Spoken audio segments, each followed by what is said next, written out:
Hi, my name is Jared, and this is Horror Obsession. Today, I want to talk about The Seed 2021, written and directed by Sam Walker. This is a bad movie. If you are watching this review to decide whether to watch this movie or not, save yourself the time and just watch the rest of this, and you'll be fine. You aren't missing anything, trust me. The Seed follows three friends, Deidre, Charlotte, and Heather, as they go on vacation in the Mojave Desert because Heather's dad owns a nice house out there. Deidre is obsessed with social media and obnoxiously spends the first 15 minutes of the movie on her phone talking to her followers and trying to involve a less than enthusiastic Charlotte. Heather is kind of into it and is constantly on her phone as well, but Charlotte's main shtick is that she does not have social media. All three are hollow, superficial characters with about as much depth as gutter water from watering your yard. Which brings me right along to the first major problem with The Seed. It tries to be satirical and poke fun at women who use social media all the time, but unfortunately for Sam, he wrote atrocious dialogue. And instead of a critique of social media, The Seed ends up embodying all the terrible aspects of it itself, including the annoying buzzwords like fire, or sick, or amazing. This is gonna be... Don't say it, I swear to God. amazing. Sam also tries to make Deidre so dumb that it becomes funny, but she ends up just being abrasive and annoying. Listening to her the entire time is excruciating, and she is 1/3 of the cast. So she talks a lot. If you hate her, which I did, she is an unavoidable part of this movie. Speaking of the rest of the cast, Heather is only marginally better. She isn't quite so extreme in terms of social media, and Sam can't decide what he wants to do with her character. Charlotte is clearly the final girl from the first 5 minutes of the movie, when we find out she doesn't use her phone much,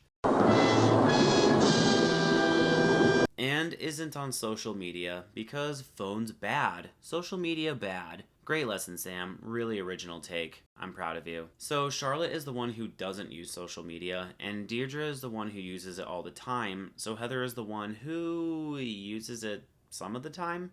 Yeah, pretty much. But as the movie moves along, her character basically becomes the one who complains about how her father's house is being ruined in various ways. Her entire character is basically that her dad owns the house. How thrilling. So the plot of this movie is during a meteor shower. A large, disgusting baby thing falls in their pool and starts to grow. The worthless girls have no idea what to do with it and basically move it a little away from the house and go to sleep. At some point, there is a landscaper who comes by, a gawky teenage boy with an accent thicker than the Yellow King in True Detective. Listen, I'm just coming from my brother. Dead armadillos, that's like another department. I try not to judge people based on their accent, but damn, you really tested me here, kid. So Charlotte kisses him to get him to remove the animal thing, but when he tries, it starts moving and he pulls a brave Sir Robin and boldly runs away. Charlotte ends up having a bit of a soft spot for the creatures, which is difficult to believe because it smells disgusting, it looks disgusting. It's like a cross of the baby from Eraserhead and a rotting dog. The acting is really bad, with Deidre leading the way with a brutally unconvincing performance, but Heather and Charlotte have their moment in the sewer as well. There are no fun kills and no cool special effects.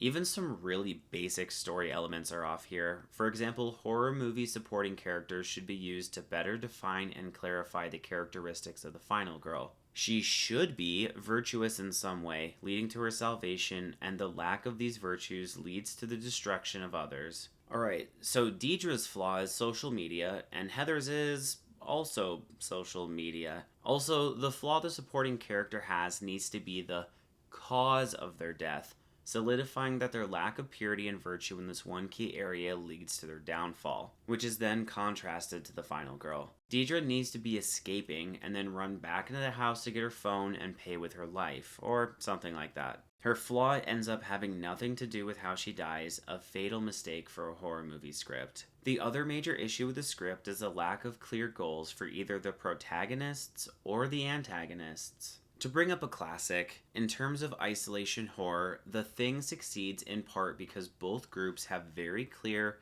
very simple to understand goals. The thing wants to survive, which involves turning everything into a thing, and the humans want to survive by killing the thing, and discovering which people have been turned. Knowing this information, every scene has additional conflict and tension because we get to see which group is accomplishing or failing to achieve their goal. Something known as rising and falling action. In The Seed, the main girls want to escape the house, kind of, even though they spend most of the movie not taking any action towards accomplishing this. And we have no idea what the goals of the antagonist are. The result is a rudderless, tensionless disaster of a movie where the characters aren't doing anything, the monster isn't doing anything, and the audience is tuning out and turning this boring shit off.